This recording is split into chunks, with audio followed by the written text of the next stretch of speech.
All right, well, hello, ladies and gentlemen, and welcome to KQ2. I'm Sam Rowe.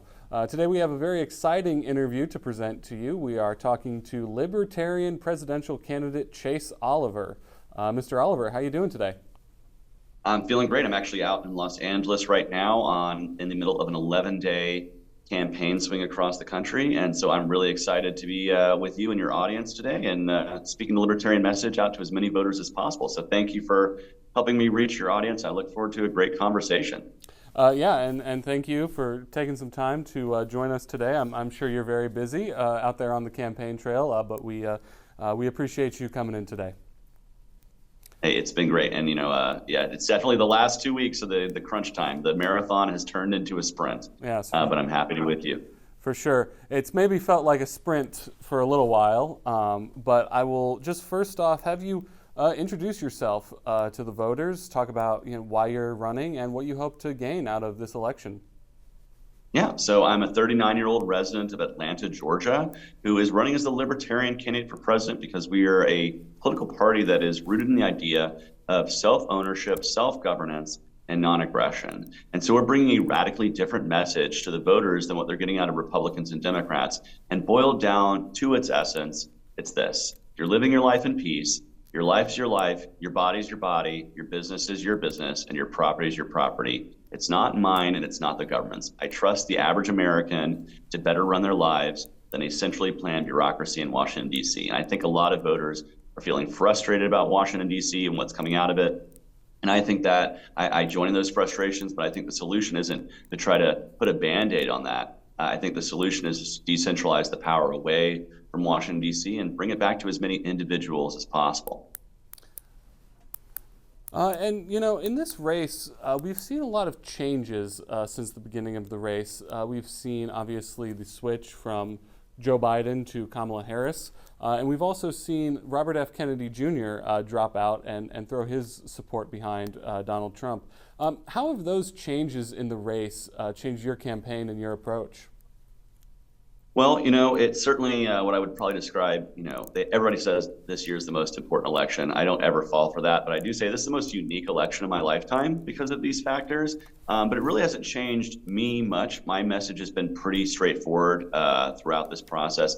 When I first started running against Joe Biden, I was running against two men that were twice my age. But I'm still running against a Republican that's twice my age and a Democrat that's 20 years my senior. And I'm the first millennial candidate to ever be running for this office. So it really hasn't changed my message or my tone very much. But what it has done is really laser focused me on that there are voters who are really, really sick and tired of the two-party system. And when Robert Kennedy dropped out of the race, there were a lot of voters who did not follow him to Donald Trump, who have now expressed interest in our campaign. And it's given us new energy and vigor. And we're going to have maximum impact on Election Day because of that. And we mentioned Robert F. Kennedy Jr. I think a lot of people, when they're thinking about third parties in this race, they're thinking about him, or at least they were thinking about him. Do you think that has made the Libertarian Party maybe less of a factor in this election? Well, I think it certainly in the beginning part of the election cycle did take some of the oxygen out of the room for other alternative parties. I don't use the term third party. I use the term alternative party because we're the alternative to the two-party system. And I think it did take a little bit of oxygen out of the room. But as he got out of the race and voters were looking for somewhere outside the two-party system to fall, I think once again the Libertarian Party is showing to be the party that has the most ballot access across the country. And so we're the most viable alternative choice. And I think voters are going to recognize that when they walk into the voting booth in this election. Yeah, and as you said, with alternative parties, what do you think, or what do you think would be what would it take, to have a more prevalent alternative party option in our country? Well, there's a great part of my policy platform that addresses a lot of this called the Voter Bill of Rights that expands on democracy, adds to the spectrum of voices that are involved. It revolves around things like ballot access and allowing for more alternative parties to be able to make it on the ballot, lowering the cost of running for these offices in terms of filing fees, but really fighting for things like ranked choice voting so more voters can feel confident putting their first choice in a ballot. They can vote for somebody rather than voting against their least preferred candidate, which is what many people do today. And I think if we had these kinds of changes to our system, we adopted much of these reforms, we would have a more broad democracy that has a bigger spectrum of voices, and that would get more people out to vote. Only about 65% of the people vote in a presidential election who can. That leaves a third of the people at home because they don't feel represented. We need to change things so they do. Yeah, and you mentioned ranked choice voting. We have an amendment here in Missouri coming up in November. It's called Amendment 7. I won't read the whole thing. It's pretty wordy. But in the middle of it, it says that it would prohibit the ranking of candidates by limiting voters to a single vote per candidate or issue. And that's a statewide amendment that we have. So when you see legislation like that, how do you think that prohibits ballot access? Well, I certainly think that is something we should reject as voters, and I would urge Missouri voters to reject anything that restricts the ability to have a better voting system than plurality voting. And the reason why state legislatures and others are trying to put those referendums on the ballot in those very legalese, kind of complicated ways to understand is because they want to trick voters into giving up their ability to have a better way to vote. I absolutely support ranked choice voting because it removes the spoiler effect. It creates more civic engagement. It requires the two major parties to actually listen to alternative parties a lot more to earn their second round votes and ultimately win the victory. And so ranked choice voting is not just better for all us alternative parties, it's better for the voters because they can more accurately express the way they feel when they go into a voting booth. And that's better for the voters. It might not be better for the two-party system, but it's certainly better for the voters. Yeah. And you mentioned sort of being a spoiler. You ran for Senate back in 2022. And during that race, a lot of people accused you of just being a spoiler that would lead the election to go on to a runoff. And ultimately it did. So what do you say to people who think that alternative parties are just a spoiler or that they're throwing their vote away by voting for you or for one of the other alternative party options? Yeah, so first and foremost, I can't be a spoiler because the two-party system is already spoiled raw to the core. If you look at the congressional approval ratings under 20%, but the re-election rate over 90%, it's clear that that system has now been rigged in favor of those who are in power. So I can't spoil something that's already rotten, and that's Washington, D.C. and state houses across America. But what I would say to those who are concerned that I caused the runoff in Georgia, we could have had an instant runoff, also known as ranked choice voting, that would have saved the voters tens of millions of dollars, and ultimately we would have known who won on election day. And so you're right. I think a runoff was time-consuming and costly, and we could have improved upon the process. But sometimes you have to break something to show why it needs to be fixed, and that's why ranked choice voting, instant runoffs, are an improvement over the traditional runoff model. Yeah, and I did mention that 2022 Senate race. I think probably one of my favorite moments from the 2022 midterms is when you were on stage with Senator Warnock, and you were also debating up against an empty podium during that debate. What did you learn from the experience in running in what was a pretty big Senate race at that time? Well, I learned that you need to be reaching voters directly as much as possible. Like when I looked at the counties that I did best in that race, it was the places where I did direct voter engagement. And so that shows me the power of reaching out to voters, especially if you're an alternative party where people might not know a lot about you. And in that debate, it basically gave me the ability to debate a U.S. Senator one-on-one because the empty podium decided, that was Herschel Walker, decided not to show up. I argued that the empty podium had better ideas anyway. But for me, I was really excited to be able to have a one-on-one debate with a sitting U.S. Senator, challenging him if he even read the bills that he votes on, which he never answered, by the way. And no member of Congress can answer because no member of Congress reads the bills. And I was glad to expose why our legislature is broken. And right now I'm running for president to expose why our executive branch is broken. We need better choices. And so when you look at this election coming up and you look at, obviously, most people are going to be voting for Donald Trump or for Kamala Harris.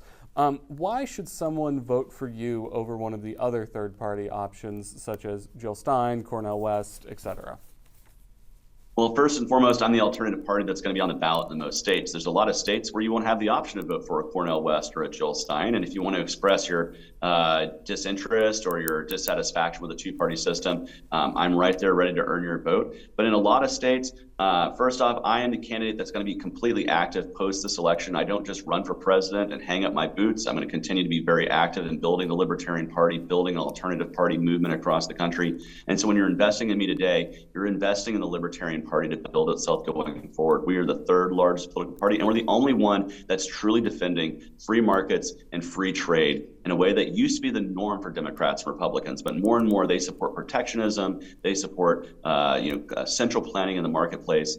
And libertarians will continue to defend the power of the free market and free trade that made this country powerful, that made us the economic engine of the world. We need somebody to do that. So I urge you to give me your vote, especially if you live in a safe red or a safe blue state, because you can be assured that that candidate's going to win. Voice your dissatisfaction and voice it loud and clear by voting Libertarian. And you mentioned after this election you plan to go out and build the Libertarian Party. What is your plan to do that? What would you like to see the Libertarian Party? What sort of threshold would you like to see them reach? Well, we want to start reaching thresholds in states across the country to maintain or secure ballot access or major party status. This gives us the ability to run more candidates, to build our bench of talent, and to ultimately start electing libertarians at the local level at a higher frequency. Because once we do that, we can show what libertarian governance looks like at the local level and create a proof of concept to build ourselves up going forward. And so I'm 39 years old. I'm running for this office as the first millennial. I have a lot of time to help build this party up, and I'm thinking long term. It's not about 2 years or 4 years. It's about 10 years or 20 years. What can we do to ultimately build up a party that will be a national powerhouse? I'm ready for the journey, and I hope a lot of American voters are ready to join me in that. And I think that one of the things that a lot of people will be sort of asking about with the Libertarian Party is why don't we see more Libertarian Party candidates running for local offices, maybe for Congress, maybe for governor? I recently talked to Bill Slants, the Libertarian governor or the Libertarian candidate for governor here in Missouri. So why don't we see more people running in smaller offices as a Libertarian?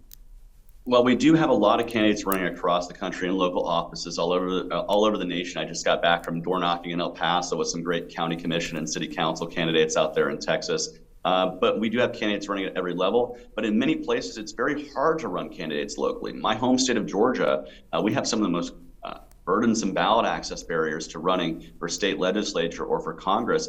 And that's why you've never seen a libertarian running for the House in a regular election, because we'd have to gain tens of thousands of signatures, which costs ultimately hundreds of thousands of dollars. And it's just a barrier to entry that the Republicans and Democrats do not have to have, while they also enjoy taxpayer-funded primaries. And so there's just a barrier to entry, and it's not really an equal race at that point. And so that's why we need to adopt the Voter Bill of Rights to correct these issues, so more and more alternative parties can come to the forefront and really represent the broad spectrum of the American public. Back at your convention, which was earlier in the summer, there were some people who tried to nominate Mr. Donald Trump for the Libertarian nomination for president. That ultimately did not end up working out. And so I'm just wondering, how would that work, and why was that something that was broadly rejected by the Libertarian Party?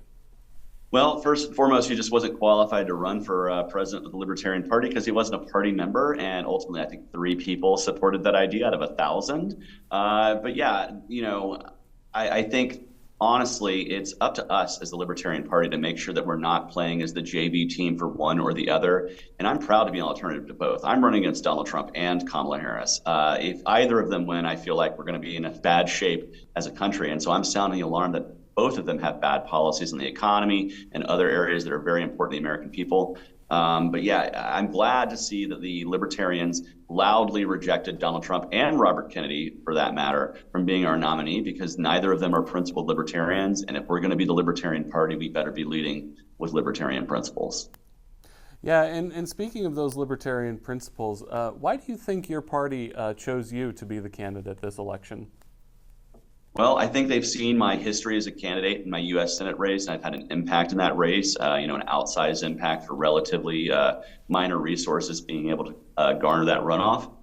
I also think folks wanted a younger communicator, somebody who can propel our message forward to the next generation. And I think me being 39 speaks to that. And also, my history as an activist. I'm not an academic. I'm not a professional politician. I'm going to get out in the streets with a bullhorn in my hand and speak truth to power. And I've done that for over 20 years. And I think that was attractive to many libertarians, as well as I'm a pretty positive guy. I try to keep a smile on my face and push ourselves and our principles forward in a way that's positive, welcoming, and can grow our tent. And I really think that's what the Libertarian Party needs moving forward to grow, survive, and thrive into the 21st century.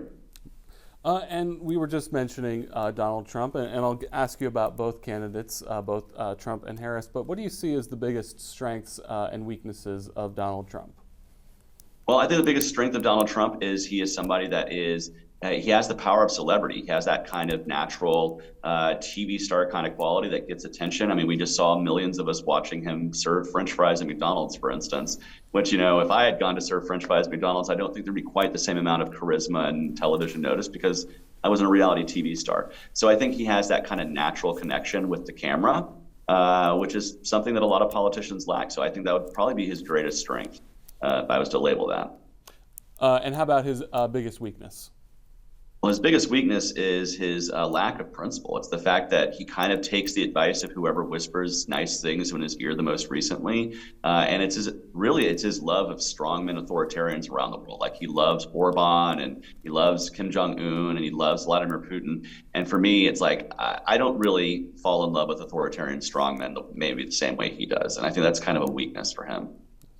Well, I did get a bit of a chuckle out of your tweet about the McDonald's ice cream machine when Donald Trump was at the McDonald's. And so, same question about Harris. What do you see as the biggest strengths and weaknesses of her candidacy? Well, I think her biggest strength is her power as a prosecutor. She was somebody who knows how to work in a courtroom. She knows how to make her case plain to the American people and do so in as a convincing way as possible. I disagree with nearly all of her policies, but I can say, like, particularly in the debate, right, with Trump, she was clear and concise, whereas he was kind of doing what he calls the weave. And I think that is an effective way to communicate your values. It's something I try to do as well. But I haven't been a prosecutor in a courtroom, so maybe it's a different style between me and her. But I think that is probably her greatest strength is her style of communication, even if I think the policies she's communicating are pretty bad for the American people and the economy. When you, excuse me, sorry. And what would you say when you look at the issues coming up this November election? Obviously, we've talked a lot about ballot access and alternative parties, but when you look at the big ticket items that people will likely be thinking about when they go into the voting booth in November, we think about things like abortion, the border, the economy, things like that. What do you see as being the most important issue to voters? Well, I think the most important domestic issue is still going to be inflation. It's going to be the price of goods and the fact that when people go to the grocery store, they see less and less filling up the cart for the same amount of money as it was 2 years ago. And that's a struggle every single American family is facing. And again, I'm the only candidate who has the real solution to that, which is to balance our federal budget, to stop creating the inflation through printing trillions of dollars a year out of thin air, which is the primary driver of inflation. That combined with, I think, immigration and abortion are going to be the issues that get the American voters in the voting booth the most this year. And I think one of the other things that I've been sort of looking at is there is a certain threshold that sometimes third parties are looking to reach, and especially in presidential elections, usually about a 5% share of the voting margin is what they're shooting for. What would that mean to your party and to you personally if you were to reach that 5% threshold? Well, reaching 5% would allow us to really, be a political force on a scale that just no campaign or no political party has since the years of Ross Perot. It would allow us to say, 1 in 20 Americans walked into the booth and selected us. That would give us ballot access. That would give us lots of major party status thresholds across the country. And that would allow us to really run more candidates and more campaigns with the confidence that more and more voters see us as a viable political force.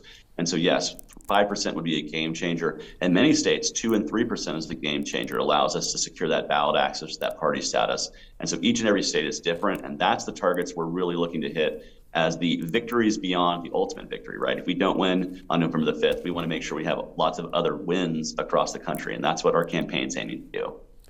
Yeah, and we mentioned that 5% threshold. In 2016, the Libertarian Party fell. I don't have the exact number in front of me, but they fell just short of that in 2016, did they not?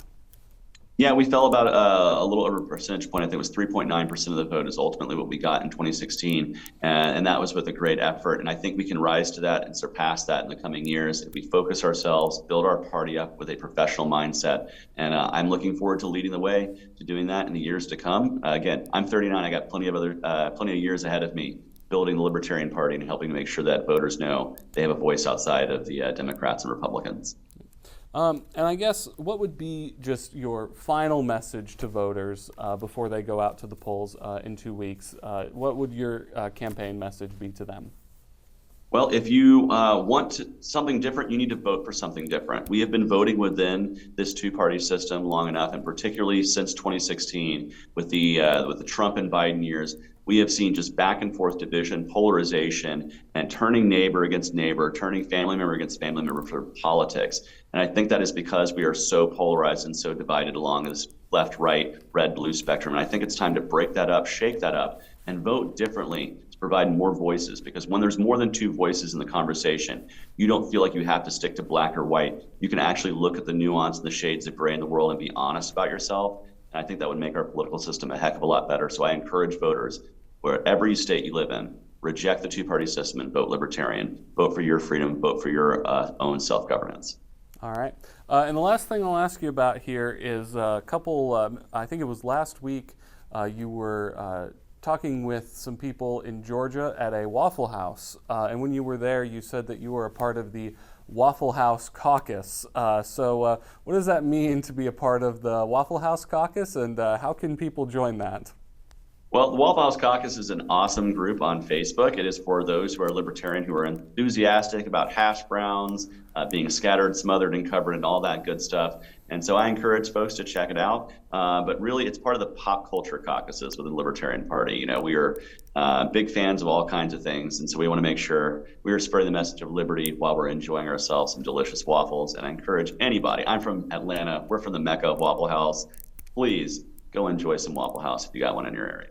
All right. Well, we do have a Waffle House here in St. Joe, so if you want to stop by sometime, that would be fantastic. Is there any last words you'd like to say before we end this?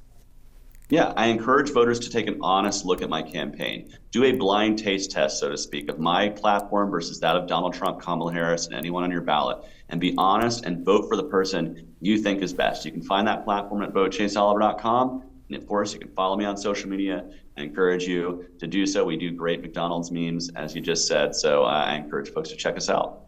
All right. Well, thank you once again, Mr. Oliver, for joining us and taking some time out of what I'm sure is a busy schedule. And thank you very much for watching this interview here on KQ2.com.